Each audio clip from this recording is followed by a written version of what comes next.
Burnpur cell ISP के 5 cooling टावरों को किया गया ध्वस्त।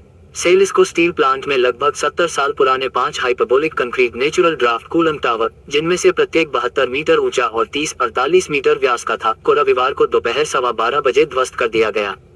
इस कार्य को सुरक्षित तरीके से संपन्न कराने के लिए मुंबई के मैसर्स एडिफिस इंजीनियरिंग को इस परियोजना के लिए अनुबंध दिया गया था, जिसमें दक्षिण अफ्रीका के विस्फोटक विध्वंस विशेषज्ञ मैसर्स जेट डिमोलिशन लिमिटेड का सहयोग था। आगामी विस्तार के लिए जगह बनाने के लिए आईएसपी के 5 प्रतिष्ठित कूलिंग टावरों को ध्वस्त किया गया।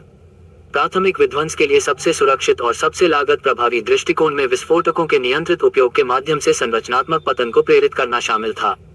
इसके बाद हाइड्रोलिक विध्वंस उपकरणों से सुसज्जित उत्खननकर्ताओं का उपयोग करके द्वितीयक यांत्रिक विध्वंस किया गया जाएगा। चूंकि कूलिंग टावरों के कोई संरचनात्मक चित्र उपलब्ध नहीं थे, इसलिए मुख्य भौतिक विशेषताएं जैसे रिंग बीम के ऊपर शेल की मोटाई में कमी और स्टील सुदृढ़ीकरण सलाखों का विवरण साइट स्थापना के बाद प्रत्यक्ष साइट जांच के माध्यम से निर्धारित किया गया था।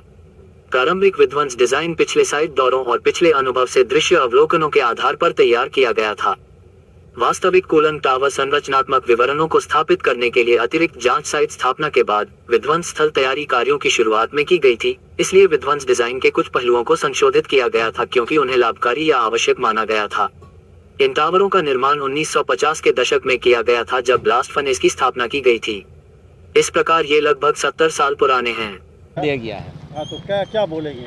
एक तरह से ये सुंदरता तो ख़त्म हो गया और ये ऐसा कभी भी जीवन में बनाने नहीं सकेगा कोई भी जो बना था ये चीज़। और जो तालाब को भी भराट किया जा रहा है, ये तालाब को भी भराट, वो बहुत सांस्कृतिक चीज़ है कि दोनों तरफ तालाब है, बीच में हम लोग को जाने का एक रास्ता था, उसमें बहुत बढ़िया लगता था देखने में। तो बहुत सारे यादें जुड़ा था ये कूलिंग। जी हाँ, जी जी। क्या क्या यादें थी? याद तो बहुत कुछ है। बहुत कूलिंग एकदम पूरा ठंडा रखता था वहाँ पर, जितना भी हम लोग का एसी रूम है, उसका बहुत कंट्रोलिंग रूम था वो।